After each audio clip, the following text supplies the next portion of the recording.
feel like you'd even remotely consider 4 million? Yeah, I was looking for Jane, please. This is her. Yeah, hi Jane. My name is Henry. I was calling you about a building you own on. How you doing? Good. How are you? Wonderful. Thank you so much. Like I said, my name is Henry. I run a small investment fund locally here, and a couple of the partners are going through major 1031s and need to move some money before the end of the year for tax purposes. And I was just curious if you'd be totally against selling the building here on. Yeah, it's not for sale, and we have no interest in selling it. But I appreciate your interest. No, I appreciate it very much. Of course. I mean, look, while I have you on the phone here, not to waste any time, I'm just curious. I mean, is there any other properties in the portfolio you have that you might consider selling, or if you got a spectacular offer on this one? There are other properties, and we have no interest in selling any of those either. Because otherwise we'd be in the same position as your people are in right now. We'd have to buy another property. So, yeah, we're not interested. Gotcha. Okay, so are you on the other side of the coin where you're actively looking to buy? It seems like you're constantly looking to acquire good assets. Always. I mean, that goes without saying. What specifically does your partner group look for? Multifamily. Multifamily only? Yeah. Okay. Do you have like a minimum unit count you'd consider? You know what? It really depends on the deal.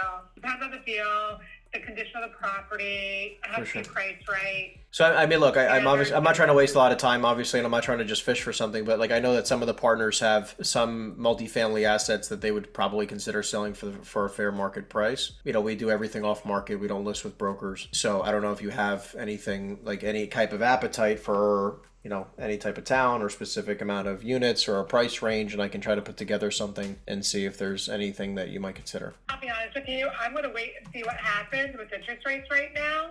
That makes sense. And then I'm going to take it from there. So I would not, you know, so at this point, let's just, you know, play the wait and see, take the wait and see approach. I'm totally okay with that. I can relate. So why don't we do this? Why don't we touch base maybe first of the year, kind of to see where things are at? Yeah, that sounds great. Sounds like a plan. Awesome. And just to clarify, Jane, was this your cell phone? It is, yeah. Awesome. All right. Well, look, I'll touch base in January. Enjoy your holidays, and talk to you soon. Yeah. Hi, Rich. Hello? Yeah, Rich. My name is Henry. I was calling you about a property you have on. How you doing? Okay. Wonderful. I was giving you a call today because my name is Henry. I run an investment company locally, and we're trying to move some money for tax purposes before the end of the year. And I was just curious if you'd be totally against selling the building here on. If I would be willing to sell that building? Yes, sir. Yeah, no, I'm not. I still have a business here, so I'm not interested in it. Even if you got an offer to lease it back at a fair rate? Oh, you can make me an offer. Okay. I mean, is there... Listen to offers. Okay, I respect that. I mean, if we hypothetically, Rich, I mean, I obviously look, I don't occupy any of the buildings we own. We buy them specifically. We actually look for situations just like this where we speak with owner operators of the building. We offer you a number where we would acquire the property, and then you could lease it back at a reasonable number where you can just collect the cash. And especially now with the economy being so uncertain, I know it's been very beneficial to a lot of people. Okay, I'm open to offers. Okay. I mean, is there a number in which you've declined in the past that you know that you definitely would need to be north of that number? No, nobody's ever offered me anything. I've built the building and occupied it. All right. Well, I mean, look, I'm looking at the tax assessment values because I see your tax amount is like 34 grand, and the total market assessed value says 1.707 million. Yeah. I mean, obviously, we'd have to come up with a favorable release term for you, but I mean, somewhere around 1.7, 1.8, 1.9. I mean, is that about where your head was at, or? No, I'm probably double that. I'm just curious. So, like, if you got an offer for like $3 million, is that about where you were thinking? No, it's got to be even higher than that. I've had people, just in passing, ask me if I wanted to sell, and they're up around 4 or 5. But I'm saying, but you didn't agree to that price? No, I didn't. I didn't even consider it. Okay, so I mean, what's the number that gets you to consider it? I mean, obviously, $5 million would be an insane number. I mean, do you feel like you'd even remotely consider $4 million? I might. Just to clarify, what was the square footage of the building, real quick? What's the square footage? I think it's 24,000 plus. All of the loading dock and that kind of stuff is in addition to that. So plus or minus 24,000 square feet. It's 24,000 square foot with a warehouse and the retail store. Okay, so 24,000 feet. Okay. Just to clarify, based on a $4 million number, I mean, and especially with market rent in that area being fairly reasonable, let me see here. I mean, because I'm just saying, based off of that number, you'd probably have to be around, let's see, if you got $4 million to get it to be a reasonable lease back, you'd be around like 32 to 35,000 a month in rent. Yeah, no, if I sold it for that, I just want to get out of it. Got it. Oh, so you'd vacate it. I'm 81 years old and I'm kind of tired of working, to be honest with you. I understand. I respect it. Look, my grandfather, who's like my best friend, is 96. Oh, wow. I understand. Learn whatever you can from them. You're not going to have them forever. That's right. You're right. 100%. Curious. So, like, again, if we were able to get you somewhere around that $4 million number, and you did like maybe a 6-month lease, lease, would you think at least this way? Because I don't know if you'd want to just vacate before closing. I don't know if you could do that. Probably not. That's kind of what I figured. Need a little time to close, a couple months. Yeah. So what we've structured in the past, like a lease back option where you'd have it back for like 2 years, right? 1 to 2 years to kind of slowly wind down the shop. If I sold it, I'd want to be out of there quicker.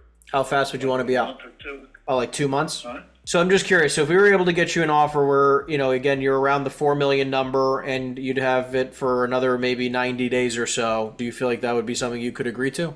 It's something I can consider. I don't know whether I agree to or not. I just want to be forthright with you. Where, like, obviously, I want to put this in front of some of our partners and see if it's something that they would even have the appetite for, right? I mean, obviously, I'm very familiar with this location. I grew up in Freehold, actually. Oh, So, did you? yeah. So I'm very familiar. Freehold County, it's a very nice area. Yeah. Actually, one of my partners owns a building on Allison Way. Oh, okay. Yep, so I'm very familiar with the area. Why don't we do this? I'm going to see how close to that $4 million figure we can be at, and see if I can get to reasonable terms that you can make sense of with a flexible option afterwards, right? So you can vacate appropriately with ease, right? Okay. And we could take it from there. What's the best email for you, Rich? Again, my name is Henry. I'll try to get something in writing to you next week. Obviously, it'll take us a few days, but we'll see what we can do here. And actually, last thing real fast before I let you go. Can you just give me 2 things? One was just to clarify, what was the square footage of the retail versus like the warehouse, roughly? I don't need exact. I think the warehouse is 10 and the retail's 14. Okay, retail is 14. Beautiful. And then like the ceiling. That's what it is. That's fine. I appreciate the ballpark. And then like what was like the ceiling heights and how many loading docks did you have? And I forget, I think there's 5 loading spaces for tractor trailers. I'm not sure. It might be 4 or 5. That's fine. No, 4 to 5 is fine. Ballpark is fine. And the ceiling heights? I don't know. I think it's 16 or 18 feet. I don't really know. No, that's fine. Look, the ballpark is perfect. It doesn't have to be perfect. No, it's pretty high. It's pretty high. Okay, 16 to 18 feet. Wonderful. All right, Rich. Well, look, I hope you have a wonderful weekend, and I'll try to get something in writing to you by next week, okay? Okay. Did you want to look at the building? Yeah, I'm actually traveling with the wife for a few weeks, but I might have one of my partners stop by in the meantime. Okay. Because I've driven by the property like 100 times. I don't want to scare the employees. No, it's fine. Don't worry. Like we're not gonna walk in with like 10 people in black suits or something. It'll be more very, very casual thing. We'll show up as a customer, just at least take a look around. Okay. All right. That works for me. Beautiful, Rich. You're the best. And actually, is this your cell phone? Before I let you go, is this your cell? It is. Okay, great. That's the only way to get a hold of me. Okay, wonderful. Rich, enjoy the weekend, my friend. Thank you so much, and we'll be in touch. Okay. Thank you. Yep. Bye bye.